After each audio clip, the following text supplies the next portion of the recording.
the mom who doesn't feel like she is getting to do everything that she needs to do in a day. We have, a lot of us have this thing about we've got to do it all, homeschool and cook from scratch and grow veggies and get to, back and forth, do sports and etc. etc. So do you think there is a magic pill that we can take as moms to help us do it all, and still be a peaceful, happy, joyful presence in our home by the end of the day? What's your take on it?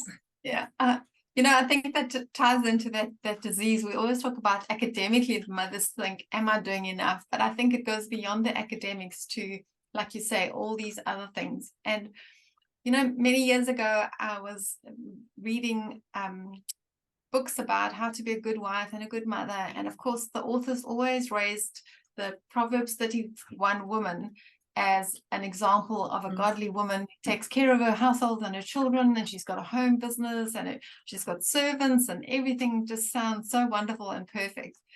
But I realized that that woman is an example, and she probably did many of those things in different seasons of her life. And so I think when you're a mom with young kids at home, that's your focus, that's your priority, and you don't have much time for gardening, and you don't have much time for, whatever hobbies you want to do, or starting a business. It's a tough season where they kind of are pretty all-consuming, and you just manage to get your chores done in a day and keep all the noses wiped. Then you feel like you've had a good day. So, okay, I hope your kids aren't sick, but you know what I mean. It's a tough, demanding season. But as our children grow and as our families go through different seasons, then there's time to take up new things. Then you can start your veggie garden, or you can start a small business on the side. When I started doing some of the things that I've done, like I started my preschool website in about 2005. I used to work on that in the evenings when my little children were already in bed. So I'd probably stay up way too late working on it, but it gave me a sense of reward. And in the end, it started generating income. So it was a bonus for our family. I know you also started different ventures in different seasons. Some of them are still going, some of them have fallen by the way. But how did you juggle all those priorities? I think I first of all, I pushed myself too hard. And that would be my caution to parents. There's some of us that just have brains that are sparking ideas all the time, but not every one of those needs to be followed up on. And we need to take stock of what the most important thing is. So going back to the Proverbs 31 woman, it says that her family lacks for nothing.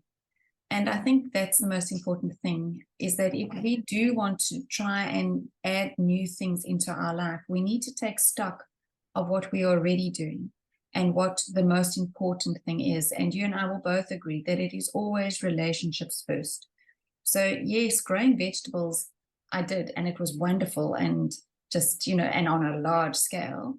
But if it got in the way of relationship, if I was nagging the kids to do their chores and then you need to stop and say, okay, something's going off here. Maybe it's not the season for that. So I think that it's important for us, when we want to bring something new into our lives, that we take stock.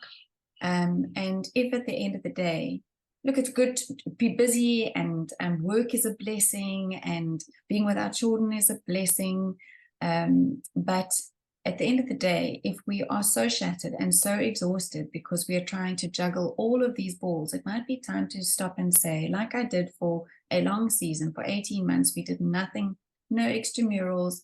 We stayed at home. We had friends over. We kept things nice and calm and neat, well, as neat as they could be with little children.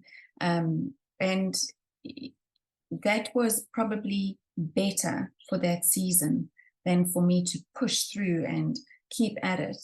And then as the kids went into their teen years, we all picked up an interest again, and there was more capacity because I wasn't so focused on teaching the 3 R's. So again, everything has a season, and everything has a time. There is a lovely quote about from Marilyn Houshell, that when when you are overwhelmed, pare back or prune back your life until peace returns. And at that point, just keep walking. Otherwise, yeah, so everything, there is a season. Any other tips?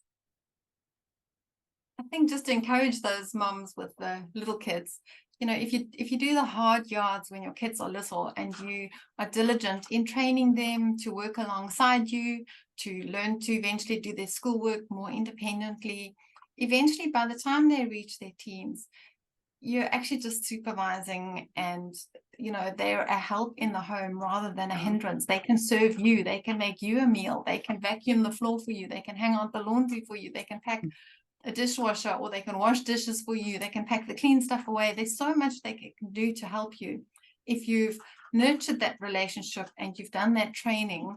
And then you guys can, as a family, you work together, and then as a mother you are actually freed up to do other things and to take on work or ministry or big projects or whatever it is, or you do it together as a family. Even that would be even great. So just keep your priorities in focus, and you can do lots of things in lots of different seasons. Absolutely. And I was just actually thinking about just two other things that I read over those years, is that back in the day when the Proverbs 31 woman was around, she had to have physical human servants because, it wasn't that easy to live like it is now. So we have in our home servants, whether we have a physical person, because we have our bread machines, we have our ovens, we have our dishwashers, our washing machines, our tumble dryers. Those are our servants. Let them work for you. That was the one that came from a woman, and you can still find her letters on the web, Lane's Letters. Absolutely amazing homemaker who just helped moms focus on what was most important. And the second thing was, a veteran mom said to me years ago, one of the problems is that we do try to do too much. And she said she, at one stage, looked at the Amish people who live very simply and don't have all of those home helpers. And they literally, besides for preparing food and caring for their families, they might have one extra thing that they do on a day. Monday might be garden day, Tuesday might be going into town day, Wednesday would be baking day, because they were in a donkey cart. So we are so, with all of our time-saving devices and our cars, we pack in and we shoot here and shoot there and do this, and okay, then we get this feel that we can do more, and then we end up crippling ourselves. So just to bear those things in mind, I think, if you're feeling like you're a hamster on a treadmill, stop, pause, take a breath, and reassess.